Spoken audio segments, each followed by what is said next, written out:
Case study number 16 match कर लेना, प्रेम मेरा वाली है। तो चलिए क्वेश्चन पे चलते हैं एज यूजुअल। तो फर्स्ट क्वेश्चन क्या पूछता है, in which of the four real estate project started by premium company registration of the project is not mandatory. तो देखते हैं जाके उसने क्या क्या काम करा था। 4 पॉइंट करे थे इसने, ये दे। प्रीमियर सिरे ने in Vashi Mumbai where the propose project consist of area of 500 square meter and number of propose apartment will be 8। लो पहले में ही अपने को आंसर मिल गया। उसने पूछा है कौन से में इसको प्रोजेक्ट किस बंदे को किस केस में आपको रजिस्ट्रेशन करवाने की जरूरत नहीं है रियल एस्टेट में। तो अगर आपका जगह 500 स्क्वायर फीट हो या 8 अपार्टमेंट हो तो आपको रजिस्ट्रेशन करवाने की जरूरत ही नहीं होती। तो पहला अपने को आंसर तो मिल गया। अब नागपुर वाले में क्या है, 50,000 स्क्वायर मीटर है, करवाना पड़ेगा।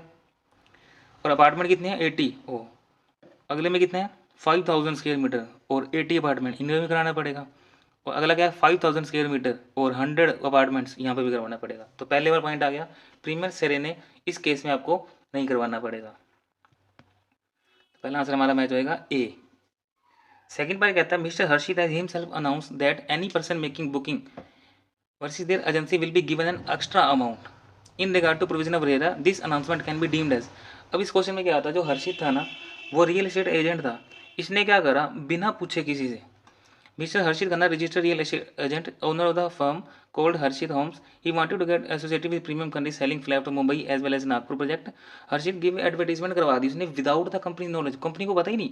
रियल एस्टेट एजेंट ने ना वो दे दी एडवर्टीजमेंट कि ना जो भी हमारे से खरीदेगा ना, ये प्रॉपर्टी खरीदेगा, उसको हम 1% एक्स्ट्रा डिस्काउंट दे देंगे। ओ भाई ये क्या बात है, ऐसे कैसे बोल दिया तूने।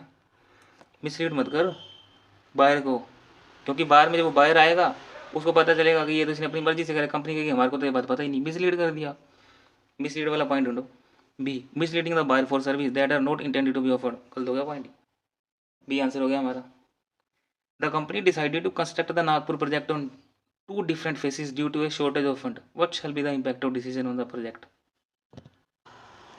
जो तुम्हारा डायरेक्टली क्वेश्चन है, both the phases are part of one project, no separate registration is required. ऐसा थोड़ी ना होता है, रेरा के अंदर साफ साफ बात लिखा हुआ है कि आपके जो आपको सेपरेट रजिस्ट्रेशन करवाना पड़ता है। आपके जितने भी प्रोजेक्ट अगर फेसिस में है तो हर फेसिस का आपको सेपरेट रजिस्ट्रेशन करवाना जरूरी है।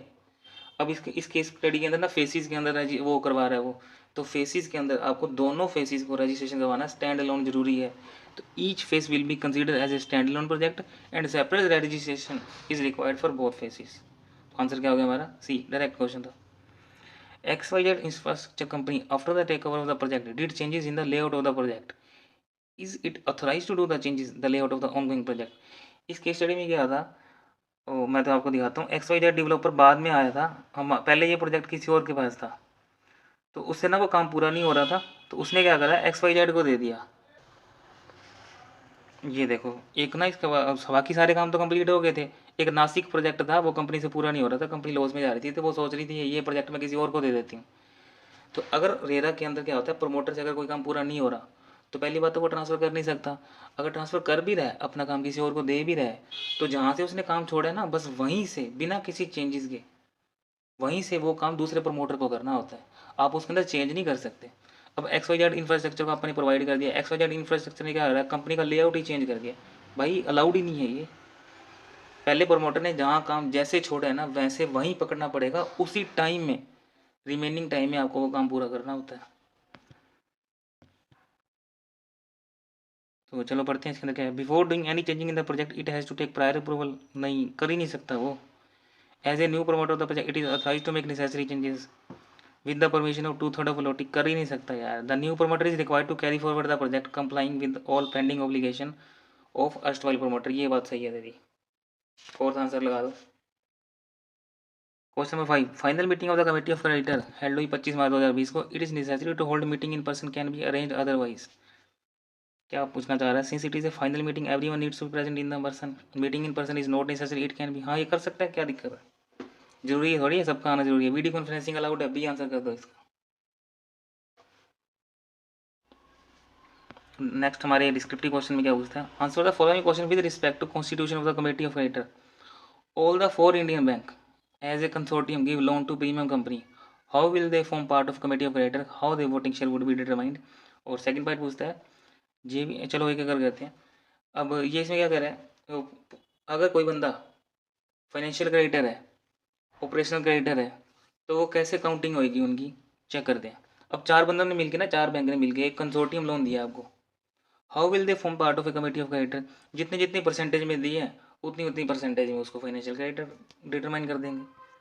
चलते हैं क्वेश्चन नंबर 6 के। According to section 21, where the corporate debtor owns financial debt to 2 or more financial creditor as a part of a consortium, तो each such financial creditor shall part of committee of creditor, सारे होंगे। बात यह है voting कैसे देखें, जितने जितने बेसिस पे उनको दिए, जितना जितना डेप्ट दिया उस बेसिस पे वो फाइनेंशियल क्रेडिटर बन जाएंगे। Each of the Indian bank will form part of a committee of creditor and voting share would be determined on the basis of financial डेप्ट। प्रोपोर्शनेट अमाउंट ले लेंगे ना, मान लो एक ने 2 करोड़ दिए, एक ने 4 करोड़ दिए, तो उसका डबल हो जाएगा।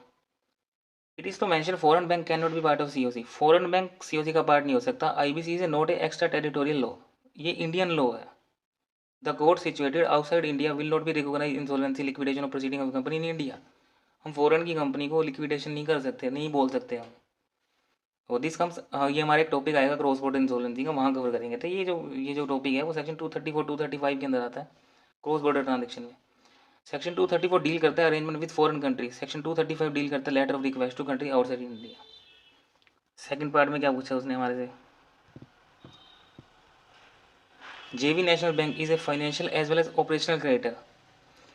अब एक बंदा, एक जना कोई फाइनेंशियल क्रेडिटर भी है, ऑपरेशनल क्रेडिटर भी है। आपको पता है फाइनेंशियल क्रेडिटर कैसे बनता है? अगर आप कोई फाइनेंस देते हो, उसको लोन देते हो। और ऑपरेशनल क्रेडिटर कब बनते हो? जब आप उसको रॉ मटेरियल वगैरह देते हो। चलो, पूछा गया था कैन जेवी national bank club both the dept and claim it is a financial डेप्ट, क्या इन दोनों को मैं क्लब कर सकता हूँ? भाई क्लब नहीं कर सकता। चक्कर क्या है, क्योंकि जो कमेटी ऑफ क्रेडिटर होती है ना, उसके अंदर फाइनेंशियल क्रेडिटर जाते हैं, ठीक है। अब क्लब कर देंगे तो दिक्कत हो जाएगी, ऑपरेशनल क्रेडिटर को अलाउड नहीं होता वहाँ जाना। वोट वो सुन भी लें तो वोटिंग पावर नहीं होती उनके पास। तो क्लब कर देंगे तो प्रोविजन टूट जाएंगे ना आपके। According to section 21, where any person is a financial creditor as well as operational creditor, such person shall be financial creditor to the extent of financial डेप्ट, की हमारे को पता है, हम उसको कमेटी ऑफ क्रेडिटर में इंक्लूड भी कर देंगे प्रोपोर्शनेटली जितना उसका फाइनेंशियल डेप्ट था। और such person shall be considered to be operational creditor अगर उसने कोई रॉ मटेरियल वगैरह प्रोवाइड किया हुआ है। तो बट ये कह रहा है JV national bank has no right to club both the डेप्ट, हम क्लब नहीं कर सकते।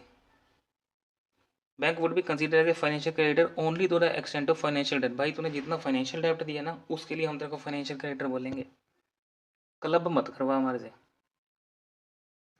क्वेश्चन नंबर 7 क्या कहते हैं, what is the obligation of part of premium company and J phone tel service limited under the competition act 2002 assuming acquisition by company will result in a formation of combination. ये हमारे से पूछ रहा है उसकी ऑब्लिगेशंस क्या हैं। Direct question है, कॉम्बिनेशन के बाद की वो पूछ रहा है ऑब्लिगेशन क्या होती है।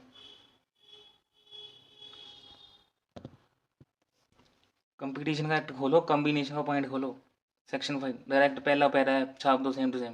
केस स्टडी पे तो आप गए नहीं अभी तक, डायरेक्ट पूछा हुआ है यार ऑब्लिगेशन क्या होती है कॉम्बिनेशन के बाद। वो 30 डेज वाली, 30 अगर आपका मर्जर वगैरह हो रहा है 30 डेज के अंदर आप क्या करो, उस कमीशन CCI को बता दो मर्जर के बारे में। और टोटल वो जो दिन होते हैं 210 दिन वाली बात है, वो दोनों बातें लिख देंगे, यही पूछा हुआ इसके अंदर। चलो पढ़ते हैं समझ का पॉइंट। सेक्शन 6 कॉम्बिनेशन वाला 5 पॉइंट होता है, रेगुलेशन सेक्शन 5 उसके बाद का प्रोसीजर बोलते हैं। Any person enterprises who propose to enter combination करते हैं, कमीशन का नोटिस दे दो 30 डेज के अंदर। किस चीज़ का?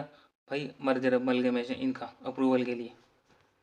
और no combination shall come into effect until 210 days pass from the day on which notice has been given to commission. Commission को अगर आप वो नोटिस दे देते हो जब 30 दिन के अंदर, 210 दिन तक आपकी कॉम्बिनेशन ही नहीं माना जाता। डायरेक्ट क्वेश्चन था, केस स्टडी में जाने की जरूरत नहीं थी। अगला क्वेश्चन देखते हैं। In case commission is suspicious about the adverse effect of merger of both the company to competition, then what measure will be the commission take to investigation before issue? देख लो, अभी भी नहीं जाने की जरूरत अपने को। सेक्शन 29 होता है, डायरेक्ट उठाओ कंपटीशन बुक खोलो, सेक्शन 29 सेम टू सेम छाप दो। कमीशन इज सस्पिशियस, कमीशन को वो है डाउट है कि मर्जर का एडवर्स इफेक्ट ना चला जाए, तो वो क्या कर सकता है? इन्वेस्टिगेशन कर सकता है, उसका पूरा प्रोसीजर होता है। तो मैं वही आपको कह रहा हूँ कि ना कई बार क्या होता है, आप ना पहले क्वेश्चन पढ़ लिया करो, रिवर्स टेक्निक अपने को बनानी है। बहुत सारे क्वेश्चन रहते हैं जो डायरेक्ट होते हैं, हमारे को क्वेश्चन पढ़ने की जरूरत नहीं पड़ती केस स्टडी।